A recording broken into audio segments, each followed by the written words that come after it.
커피가 대장암을 낮춰준다고 뇌와 신체 노화를 막아주는 역할을 5잔 이상 마시면 간암, 뇌종양 등 예방 효과가 탁. 체내 칼슘 흡수를 막아 골다공증 위험이 있어요. 커피에도 담배처럼 발암물질 경고문을 붙여라.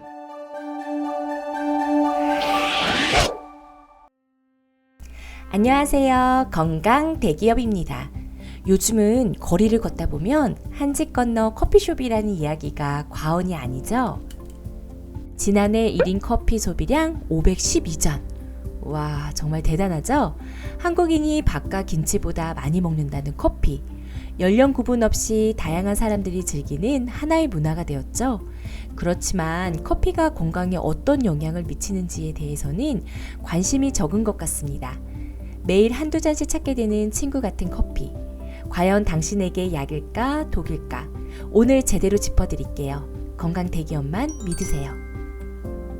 커피의 유래를 살펴보면 에티오피아의 칼디라는 목동이 자기의 염소들이 초원지대에 어떤 열매를 먹고 흥분해서는 밤늦게까지 잠을 못 자는 것을 본 거죠.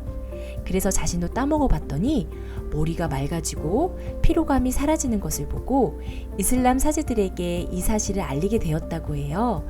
그때부터 커피의 열매는 신비의 열매로 퍼져나갔다고 합니다. 신비의 묘약으로 알려진 대로 실제로 커피는 레드베리의 씨앗으로 황산화제가 풍부하죠. 여기서 황산화제가 왜 중요한지 한번 짚어보면 우리 몸의 노화를 촉진하는 활성산소는 세포를 손상하죠. 이를 제거하는 물질이 바로 황산화 물질입니다. 또한 커피에 들어있는 클로로겐산은 황산화 성분으로 뇌와 신체 노화를 막아주는 역할을 해요. 그리고 카페인이 중추신경을 자극해 집중력을 높이고 운동 능력을 향상시킨다는 건 익히 알고 있는 효능이고요. 유난히 처지고 힘든 날 운동 전 커피 한 잔이 도움이 된다고 해요. 여기서 말씀드릴 효능은 제가 리서치를 하면서 좀 놀란 내용이에요. 커피가 단순히 기호성 음료지만 건강에 유익한 면이 참 많아요. 미국의 국립암연구소에서는 커피가 대장암을 낮춰준다고 발표를 했는데요.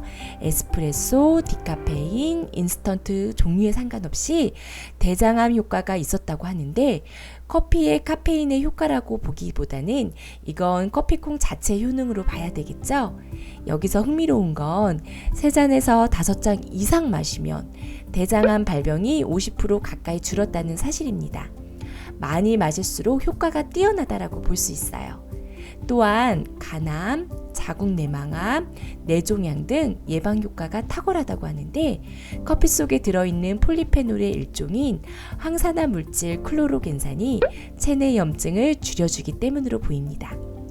여기서 솔깃한 연구 결과가 있는데요. 커피 속의 카페스톨이라는 성분은 2형 당뇨를 예방하는 효과뿐 아니라 치료에도 효과가 있다는 게 증명이 되었어요.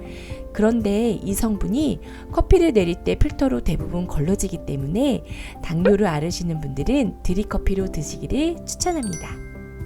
자, 이렇게 효과가 좋은 커피 일부러라도 찾아 마셔야 하는 걸까요? 앞서 커피의 클로로겐산이나 카페스톨 같이 이로운 성분을 알려드렸다면 안 좋은 성분도 있겠죠. 우선 커피하면 생각나는 대표 성분은 그렇죠. 바로 카페인입니다. 여기서 우리가 첫 번째로 체크해봐야 할 사항은 사람마다 카페인에 대한 분해 능력이 모두 다르다는 거죠. 저 같은 경우에는 저녁 6시에 아메리카노를 마셔도 밤잠에 지장을 주지 않아요. 야, 술도 그렇죠. 조금만 마셔도 분해 능력이 떨어져서 얼굴이 빨갛게 되는 사람들이 있는가 하면 얼굴색 하나 바뀌지 않는 사람들이 있어요. 커피를 마시면 불면증이 온다 하면 이런 분들은 본인과 맞지 않는 거겠죠. 그렇기 때문에 카페인에 대한 민감도를 스스로 잘 체크해 보셔야 합니다. 아무리 좋다 한들 내 몸과 맞지 않으면 소용없는 거잖아요. 커피의 가장 큰 부작용은 중독성이죠. 저도 상당한 커피 매니아라서 하루에 2잔에서 3잔의 커피를 즐기는데 카페인 수혈이 되지 않으면 두통이 옵니다. 그래서 스케줄상 여의치 않을 때를 대비해서 항상 두통약을 챙기고 다니는 편이에요. 그리고 커피를 좋아하는 분들 중 흔히 앓고 있는 질환이 있는데 바로 위염과 역류성 식도염이 있습니다. 커피가 위산 분비를 촉진시켜 하부식도 관략근을 자극해 역류성 식도염을 일으키는 거죠. 그리고 하루 300mg이 넘는 카페인은 체내 칼슘 흡수를 막아 골 손실을 일으키기 때문에 폐경기 여성분들은 골다공증 위험이 있어요. 그래서 카페인 섭취를 조금은 주의해야 합니다. 일반 카페에서 파는 아메리카노 한 잔에 124mg 정도 들어있으니 하루에 석 잔 이내로 드셔야 되고요. 그 밖에도 커피의 이뇨작용으로 눈물 분비 저하를 일으켜 안구 건조증을 일으킨다고 합니다. 이 부분도 저희가 40대가 넘어가면서 겪는 건조증이라 매우 공감이 되는 부분이에요. 커피를 조금 줄여봐야겠다는 생각은 들지만 제 삶의 낙이기 때문에 쉽진 않을 것 같아요. 칼슘을 더 열심히 챙겨 먹는 걸로 할게요. 여기서 주목할 만한 이슈가 있네요. 앞선 황산화 항암 효과와 다르게 WHO의 국제암연구소에서 커피를 2A 발암 추정 물질로 구분을 했었죠. 2A군 발암 물질의 의미는 동물 실험에서 발암성을 입증하는 근거 자료를 갖고 있지만 사람에 대한 근거는 갖고 있지 않다, 이렇게 해석할 수 있는데 실험에서 문제가 된 암은 방광암이었어요. 자세히 들여다보면 생원두를 고온에서 볶을 때 생성되는 아크릴 아미드라는 성분이 암을 유발할 가능성이 있다는 건데요. 이건 커피뿐 아니라 빵이나 감자튀김처럼 120도 이상 고온 조리시 생성이 돼요. 어떻게 보면 일상적으로 접하고 있는 성분이죠. 실제로 캘리포니아에서는 커피에도 담배처럼 발암물질 경고문을 붙여라 라는 판결이 나왔었는데 논란이 커지자 보건당국이 나섰죠. 경고문 부착해야 하는 식품 중에서 커피는 제외시키기로 결정을 했고요. 2016년에 WHO에서는 25년 만에 발암물질에서 커피를 제외시키기로 결정을 해 억울한 누명을 벗을 수 있었습니다. 오늘 건강대기업에서는 커피의 양면성에 대해 자세히 알려드렸어요.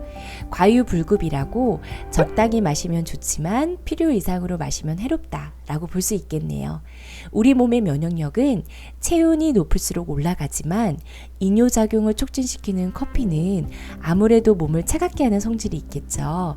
따뜻하게 음용하는 우리 차와 커피를 골고루 즐긴다면 건강까지 더욱 챙길 수 있을 것 같습니다.